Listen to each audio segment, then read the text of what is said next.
Coming up on Currently, Beth Milligan is walking us through two big stories this week, including the Interlochen Center for the Arts' independent investigation into allegations of sexual abuse and the recent firing of Traverse City Planning Director Shawn Winter. That's ahead on Currently.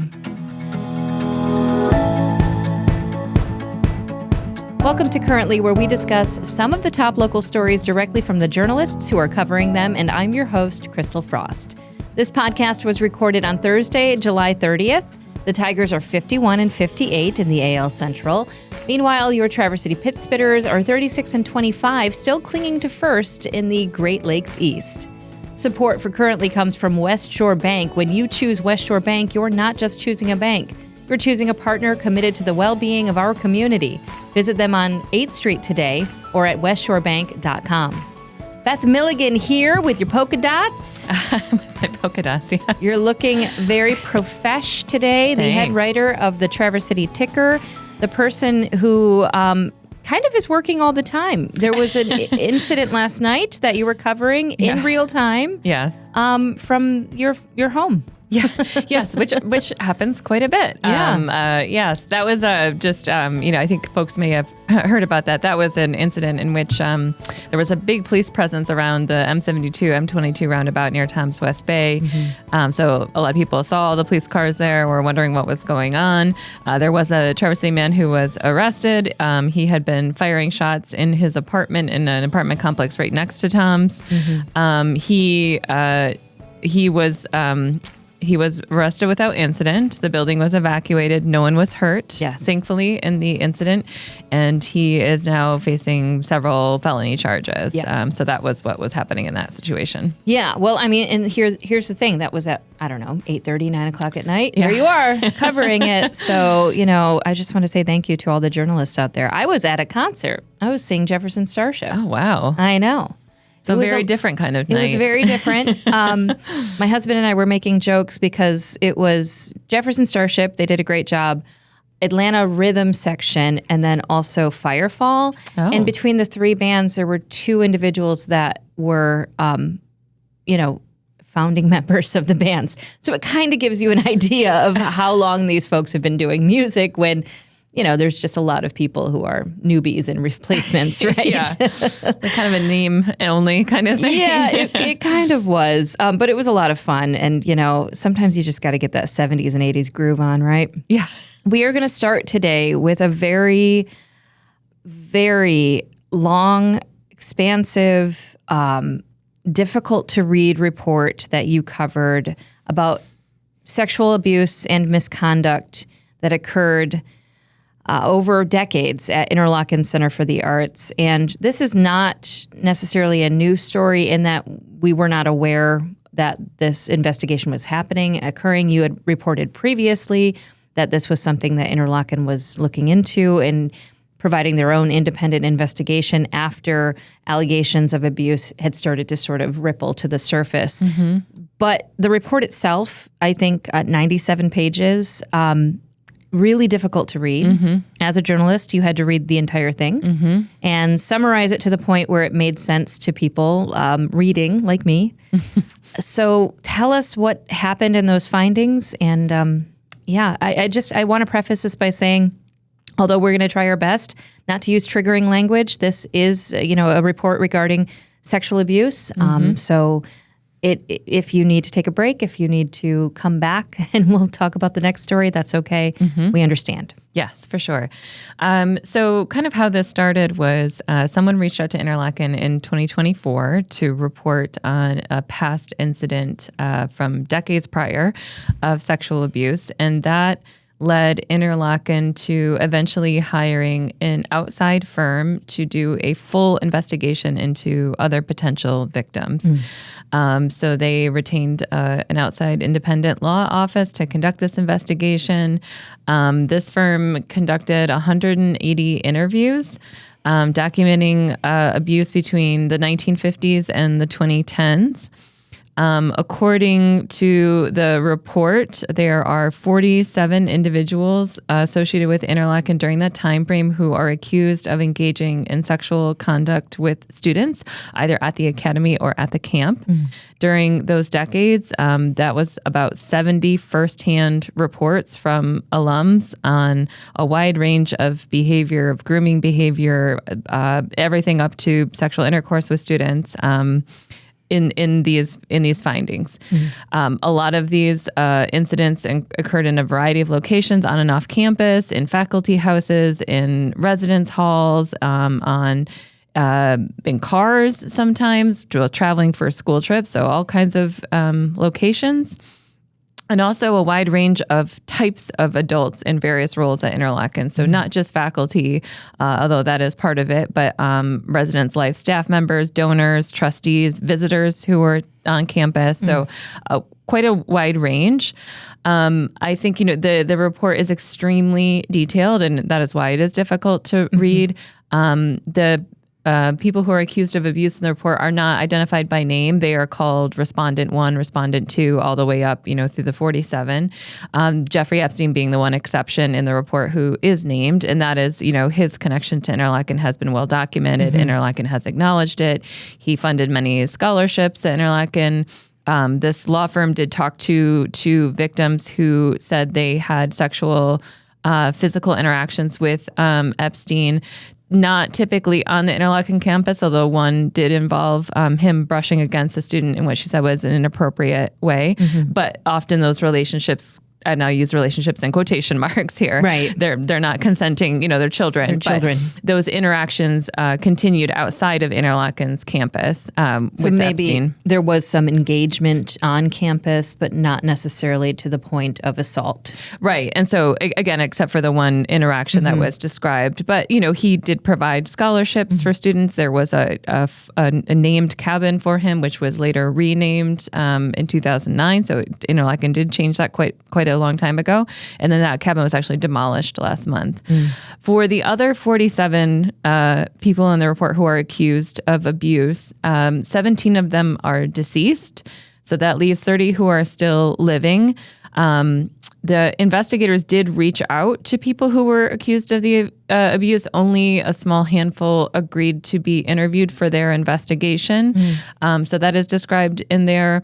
The firm did turn over the complete list of names to the Grand Traverse Sheriff's Office and the Grand Traverse County Prosecuting Attorney's Office. So those names have been given to authorities. Other than that, they did not name many of the accused for two reasons. One, they were trying to protect victim confidentiality. So oftentimes if you know who accused is, you can know who has been interacting with that person. So that was part of it. But the other part was because they want authorities to have the room to investigate, they didn't want to interfere with those investigations by naming them. You can only imagine if you put a list of 30 names out that those people will often, you can be subject to vigilante action, to people reaching out to them, doing their own investigations, and that can really complicate things for authorities in the middle of an investigation. Yeah, especially if they're looking to make criminal charges. Right. And that's the other, issue to address is we did, after this, our story about this report this week, we did receive a statement from Matthew Curtis, who is an attorney for numerous abuse survivors who attended Interlochen. He gave a statement saying that the report is the first step towards justice for the survivors. He said it made clear that what happened at Interlochen was real, that it mattered, that it demands a response. He does talk about how Michigan law denies survivors access to justice. Well, he doesn't specify in his statement. I assume he is referring to statute of limitations on certain types of charges. It's important to know previously when this investigation was first opened, I did speak to Noelle Muggenberg, our prosecuting attorney, And she said, it is difficult with some of these charges to bring forth actual criminal charges now. However, first-degree criminal sexual conduct does not have a statute of limitations. That is a charge that does often involve minors. And some of the abuse described in the report, to me, could potentially fall into that category. I'm not a prosecutor, but just understanding the statute. So there is a possibility for charges, but I think there are many of the victims may fall under the statute of limitations. And I think they were bringing attention to that this is maybe a flaw they felt in our justice system, that they will not be able to pursue criminal justice against some of their accused. There's so much to talk about with this. And I think one of the things that Interlochen even admitted to in interviews, the administration at Interlochen had said this was devastating to read, that this is not the Interlochen of today, that a lot of changes have been made, and that the culture is different. But, just from my point of view, reading through things, one of the things that I felt was most glaring was how this seemed to be scenarios that people kind of knew about.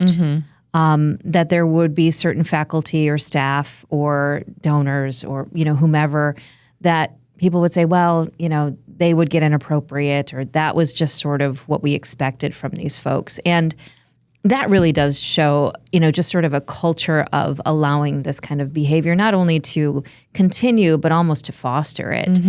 Those are the things that I think Interlochen is primarily wanting to address right now, in that the changes that have been made since the 2000s, maybe 2010s, really are to address that and to give students the opportunity to disclose any allegations that they have, anytime that they're feeling that they're being violated, but also to make sure that staff is aware of how to report. Because I think there were some comments even from other staff members that were like, well, we just this just seemed to be the way that it was. Yeah.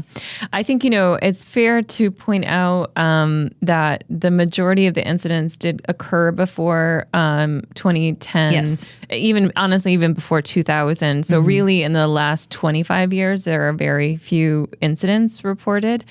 I think, probably you could attribute some of that to the changes in culture and changes in reporting and safety protocols for students. The report did flag several factors that likely historically contributed to abuse on campus, to your point about a culture, limited communication between students and their families. They're coming away to a boarding camp or a boarding academy.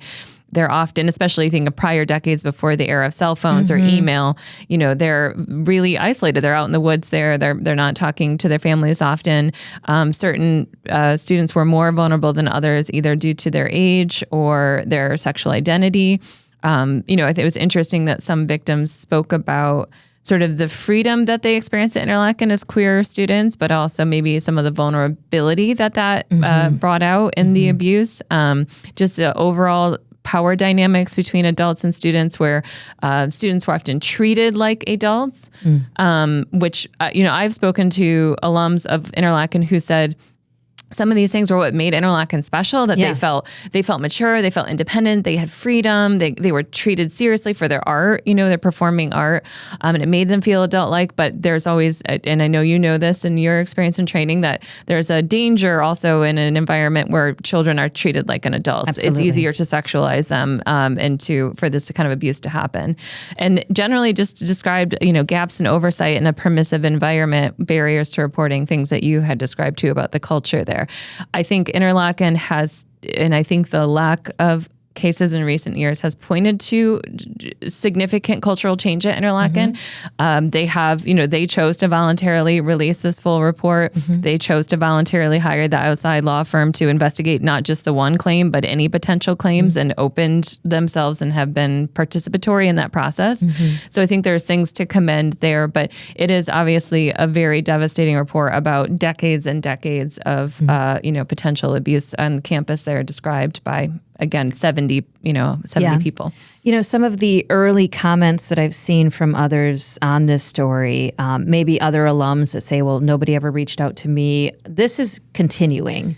So if you are an alum or if you have an experience, Interlochen still has that law firm. They still want to hear from you. They still want to know what your experience might be.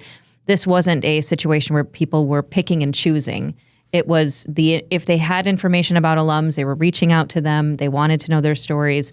But clearly, if you're talking about literally 70 years, I mean, you might not be able to reach out to every single alum. Yeah, obviously you have everything from changing addresses to, you've got campers from the 50s who may not even be alive. So yes, I think to the extent that they had alumni contact information, they were reaching out, encouraging people to share. If you go to traverssticker.com and find our story on this, we do have information at the end, the contact address for the law firm, including a phone number and email address. They are still accepting testimonies through October. And after that date, there's an Interlochen address. So they'll continue to accept that information as well. So it's an ongoing investigation. I will say that Interlochen has already taken several steps in response to the report. They will be formally apologizing to those who have been impacted by abuse. They are establishing a dedicated fund for counseling costs for impacted individuals. They have talked about steps they've taken to strengthen reporting, expand education and prevention. They are reviewing their name recognition policy.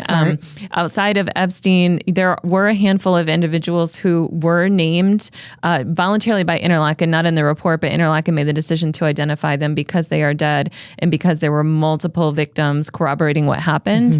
Byron Hansen, I think, was one that surprised a lot of people. He was there for a very long time at Interlochen. Yeah, 1960 to 2015. Yes, he was also the initial subject of the investigation of why the investigation was open in the first place. John Jack Hood, Charlie McWhorter, who has a residence hall bearing his name, which I think speaks along with Epstein to the naming policy review. And there's also discussion about creating an arts installation that will honor survivors on the campus and having some dialogue at the 2026 Academy reunion and online forum. So Interlochen is doing quite a bit to address this, I think. But again, ongoing, and people can still share their stories. This is a very difficult conversation for anyone to have. And, as I've been very vocal about my own experience with sexual abuse, I think justice looks different depending on who the victim is. I think it's really important to keep that in mind. For some, they may be looking at this and saying, I'm applauding everything. However, I want this, I want more, I want this to be done. And for others, an apology might be exactly what they're looking for. And I think it's really important to remember that this is not just one sweeping, okay, we're going to do all these things and everything's going to be okay. This is lifelong stuff. Yes. These individuals, many of them have been living with this for decades already. They've experienced PTSD. They've had their own therapy journey, their own healing journey. Others, maybe they're just talking about it for the first time. So we have to remember all of that as well. I think there is this sort of sense of we've got to do more and this isn't enough. And we understand. I mean, I think that people understand that if you really think about it from the perspective of the individual that was hurt, even what they want to do, what they expect is going to be different. Yeah, I mean, I will say the extent of the abuse and the number of people involved in the report was difficult to read. I'm used to dealing with a lot of emotionally difficult topics as a journalist. I still found it very difficult to read, particularly I think the victim impact section where victims were talking about the things that you described, PTSD, impacts on personal relationships. Also, the loss of interest in their careers and their passions for art and music. Many students talked about either stopping playing music, giving up pursuing the performing arts because they felt this is what the industry looks like. It means I'm going to have to be subject to this kind of abuse if I'm going to be a performer. So they stopped performing altogether. Many said that they were either afraid to return to Interlochen's campus as an adult or attend reunions. And it was also, I think, heartbreaking to read the kind of mixed descriptions that many people had where they still believed in Interlochen as an institution, still had some magical memories of camp or academy or their time there, but now very colored by the abuse that they had also experienced. And that's often the case, with many abuse victims. It can be very complicated. It's not usually black and white. I think it's really important too to acknowledge the individuals who went to Interlochen and had good experiences. Sure, yes. And there were those as well. And sure. I do feel like this is an interesting thing, just from my perspective, that there's a lot of complexity that happens when you are the victim of sexual abuse. Oftentimes you have a relationship with the person who is abusing you. You have very mixed feelings about that. It could be a scenario where you love this person, but you know that they're harming you. It's not black and white. And I think that can be sort of extrapolated or even just enlarged enough to go, this might be what other people who had wonderful experiences at Interlochen are going, gosh, how do I reconcile this pain that I know is real from people, from my peers, but also my love of this institution? And I would say that you're understanding a very tiny blip into what that complexity feels like as a victim. And I think you had shared some comments that I thought were really insightful about these type of situations, about the fact that it is unfortunately common for many institutions, particularly those that have large numbers of children, for predators to emerge because those places have access to children. Absolutely. And that's what predators are looking for.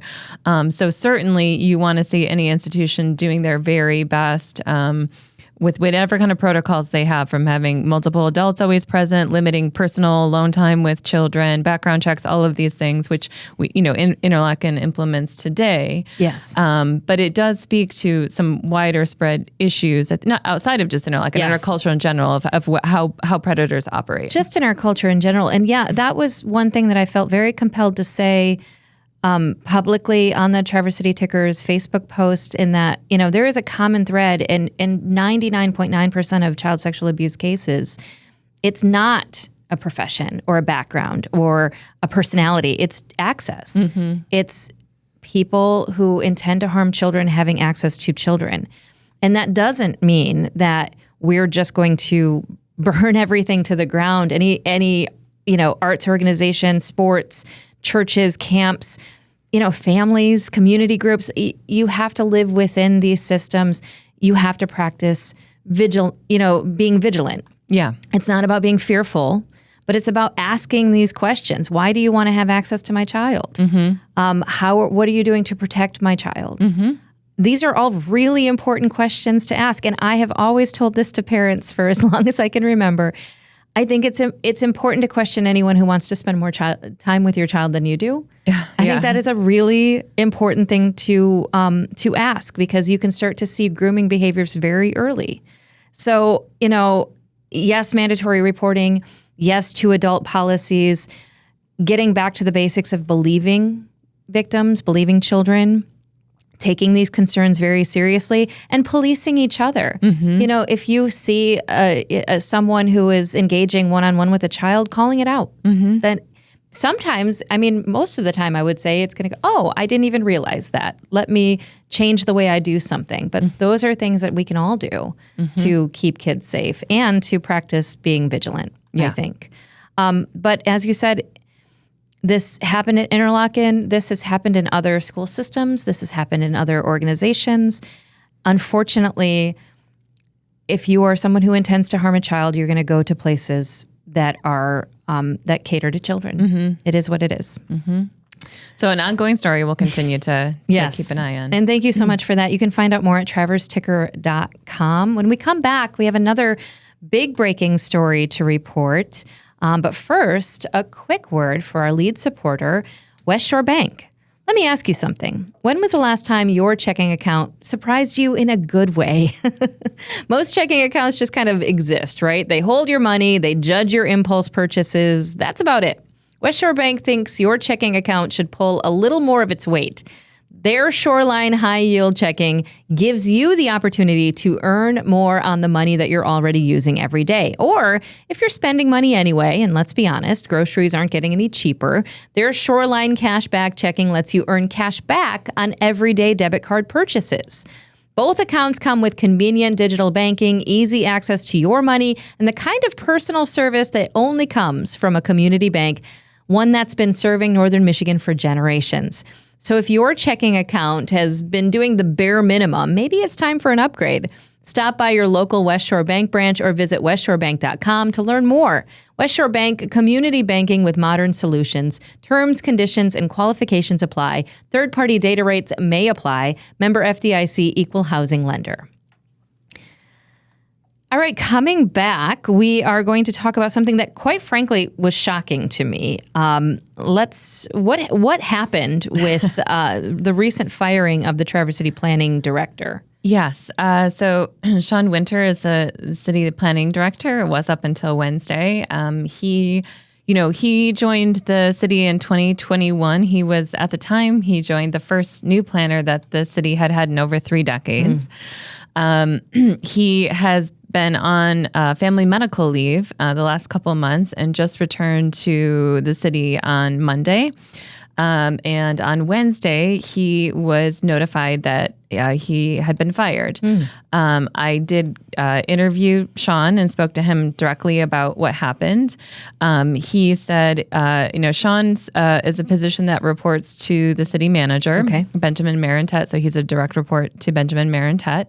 He said that Benjamin did not inform him directly of the firing, and in fact was not in the building when Shawn was fired. The HR department came to Shawn and let him know that he had been terminated. Is that typical practice? I don't think so in my time of covering the city. I mean, typically in most organizations, including governmental ones, a direct supervisor to an employee will typically be part of the firing along with HR. It's very common for HR to be part of that process, but typically you would also have the manager or the direct supervisor involved. So this was just HR letting Shawn know he had been fired. He said he asked and was not given any reason for why he was being fired, so he was not provided cause. He said he has not been on any type of performance improvement plan, so it kind of came out of left field. He used the word unresolved. He said it feels unresolved. I don't know essentially why this is happening. And it was also, again, abruptly on the heels of returning after being on family medical leave, so very shortly after coming back. We got some insights into potentially a little bit what's happening. We have not been able to document the cause. Benjamin Marentet did send 2 emails out on Wednesday after Shawn was fired. One went to city department heads, and they were told they could share it with their employees and with the City Planning Commission, which Shawn works with quite a bit, obviously. It said, he did say that at his direction, HR had executed the termination of Shawn's employment.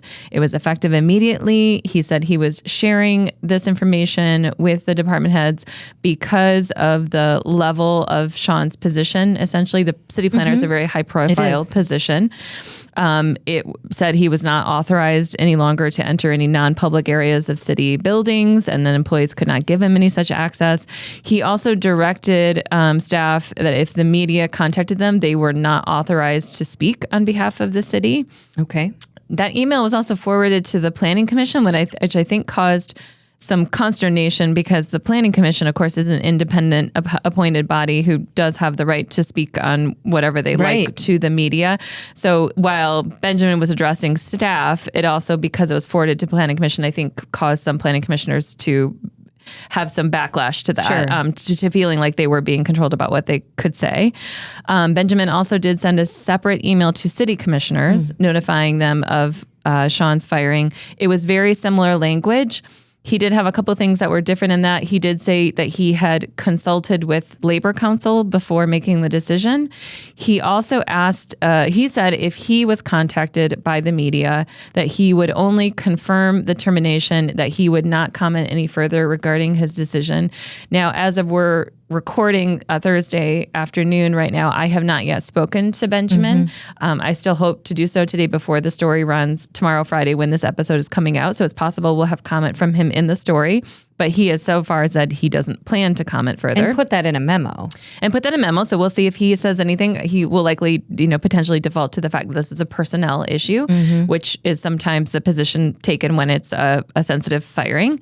He did tell city commissioners also, he asked them, he said if they were contacted by the media, that they could say that all employment decisions in the city, except for the city attorney, which is a special position hired by the city commission, that they fall under his purview as the city manager. That's what the city charter states. And he said to commissioners, please say absolutely nothing beyond that. He said that it was possible that there are statements into the public or the media could be used against the city, which to me indicates, concern about a potential lawsuit, backlash, a lawsuit even potentially, which happens sometimes with employment decisions. Shawn's city email, when I tried it today, was changed to an out of office auto reply. It directed inquiries to other staff. He was still listed as a planning director on that email. I think potentially because the city has not, as of this recording, publicly acknowledged his firing yet. So this is all memos that I've been able to obtain from people who received them, interviews with Shawn, interviews with others. But the city itself, as of the recording, has not directly acknowledged publicly his firing. And so because he was a direct employee of the city and he was, directly under the city manager, we really don't, you don't really, are you ever privy to any reasons behind a firing? I mean, I can tell you, like, I've been involved in some of these conversations, and normally you give reason when somebody is being terminated, whether that's we've eliminated the position or it's a performance-based issue. There's usually just, even if it's just the benefit of respect. Yeah. It's interesting. Typically I see that as well. He is an at-will employee, so he can be terminated. Yep. I would say sometimes those discussions remain, private for HR personnel reasons between the parties. It is more unusual to me that the person fired has not been giving a direct, explanation as to why they've been fired, particularly in a position this prominent. I did talk to Anna Deturi, who is the chair of the Planning Commission, and wrote a statement about Shawn's firing. Obviously, the Planning Commission works quite closely with Shawn. Debbie Hershey, who is the past chair of the Planning Commission, co-signed that statement. The statement from Anna said she was deeply disappointed and disheartened by the sudden termination of Shawn. She called him a dedicated public servant, a thoughtful and intentional leader, and a genuinely kind person. She described a lot of the work that the Planning Commission is undertaking right now, including a zoning rewrite, some very challenging initiatives. There's a lot going on with planning right now. She was worried about the time that it takes to find a new planning director, and then the onboarding process. She was worried about that loss of continuity and institutional knowledge having an impact on the Planning Commission's work. She also said, quote, experienced planners are not easy to find. No. They bring a unique combination of long-term vision, technical expertise, and the ability to balance competing community interests. Shawn consistently embodied those qualities, and his dismissal leaves big shoes to fill. She concluded her statement by saying, I hope we receive some explanation justifying this loss to the city's capacity to support intentional and thoughtful development. Yeah, I mean, I guess even just the timing of it all and, how abrupt it was, and understanding, like, the city is going through a lot of changes right now when it comes to planning. So, yeah, I will say, so having covered government bodies for a long time and having covered, departures of high profile people, which does happen. Sometimes in these situations, it takes either reading between the lines or having some knowledge of dynamics and that you see unfolding in meetings, or sometimes people being willing to talk off the record or behind the scenes. In this situation, I think there are a few hints that are documented that could be potentially linked to Shawn's departure. He was briefly suspended in 2024. That was an incident in which he was kind of caught on a hot mic at a planning commission meeting, criticizing Commissioner Jackie Anderson. So she's the city commissioner who sits on the planning commission. Liz Vogel, the city manager at the time, had directed Shawn to issue an apology, and he declined to do so. So he was briefly suspended for that, essentially insubordination. Okay. I did talk to Shawn about that. He said after that incident, there was no ill will between him and Liz Vogel. He said it was, they moved past it. He thought it was fine. It was 2 years ago. Okay. There have been, I could fairly characterize as, I would say, long simmering tensions between Shawn and Commissioner Jackie Anderson. I would also include Commissioner Heather Shaw in that as well. They have both sat on the planning commission. They have both had terse exchanges with Shawn at times and with staff. So there was certainly some dynamics there that maybe this. I did also ask Shawn directly about potential tensions between him and Benjamin. Sure. Benjamin is a new city manager. He was just permanently appointed in December. There have been several high-profile departures of other staff members beyond Shawn during the last year when Benjamin was interim and then permanent city manager. Several of those were retirements. But there has been a trend of departures, which normally would prompt a journalist to potentially ask if there is something culturally happening that is prompting people to take an early retirement or for people to leave. And in this case, Shawn did say, his direct quote was that, "I'm his direct report," referring to Benjamin report. "So if there was any tension there, I would hope to be provided an explanation for it. Unfortunately, that didn't occur. There was very little interaction despite my request to engage. Again, there was no cause given." So he said he felt he had tried to engage more with Benjamin and was not reciprocated in that way. So that may hint again at some sort of tension or separation there. But unfortunately, unless the city is willing to go into more detail on it, there may be few details that emerge. However, what I expect would happen is, Benjamin's boss is the city commission. If they have any concerns about Shawn's termination, even though Ben has purview over Shawn, they have purview over Ben. So if they become concerned about a pattern with staff, they can certainly bring that up in his review. And he has, not just an annual review, but regular check-ins with the body. Yeah, well, I mean, I'm sure that this is going to be kind of an ongoing story as well, maybe? I think so. I think so. I mean, potentially if more information comes out. And again, it's a very high profile position. So we're not clear yet if the plan is to appoint an interim planning director, if there's going to be a whole big search for one, what comes next. And again, this is an important department that handles a lot of projects. The Planning Commission is a very active planning commission. So the next steps are kind of unclear in terms of what this will mean for that work.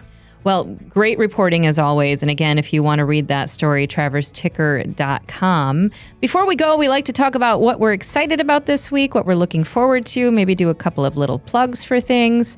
I told you off, before we started the podcast, I don't have anything going on. Sometimes that's a nice week, though. Isn't that Sometimes great? you can just chill. I was thinking about this because we did have some plans for this weekend and, those plans are no longer happening. And I was like, oh my gosh, it's like the calendar square when you're like, oh, it's suddenly empty. Yeah. What could be? I mean, maybe I could, I could do anything I want. And what I will probably do is just order some nachos and watch old episodes of the Gilmore Girls. Which honestly sounds fantastic. Sounds great. Yeah. What about you, though? You have some good stuff going on. Well, yeah, I'm just going to do a couple of things. It's been a while since I plugged Bells on the show. Yeah. So Bells and Chimes, which is the Femmes and Thems Pinball League at the Coin Slot in Traverse City. We have every 2 weeks, we have a Bells tournament on Sunday nights at 6 o'clock at Coin Slot. New people can come. If you've never played pinball, you can come if you want to learn, if you want to bring a friend. It's free to play. You just need to have your quarters to play in tournaments. And this Sunday, we have a There's always special tournaments when there's a new pinball game in the arcade. It's for Transformers. And so everyone who plays gets a prize. So you can just come and just play for fun and learn. But that's 6 o'clock on Sunday at Coin Slot. And the other thing I was going to just do a quick plug for is our ongoing Music at the Bay Theater in Sutton's Bay. Next Wednesday, Trillium Groove, really great group, super popular. They're going to be playing at 8 o'clock on Wednesday at the Bay. That sounds fantastic. I love that. I'm actually going to go to the Coin Slot after we're done recording. That sounds great. Why not? Let's do it. Love it. Well, thank you so much to Beth Milligan for another great episode of Currently. Be sure to subscribe to the show on all the platforms at crystalfrost.com. Follow us on social media and subscribe to Currently with Crystal Frost wherever you get your podcasts. You can also watch the full show on YouTube and on Facebook. Currently is a Compass Local podcast produced locally by Pancake Boy Productions in downtown Traverse City. Big thanks to our lead supporter, West Shore Bank. Start saving today at westshorebank.com, and we'll see you next week.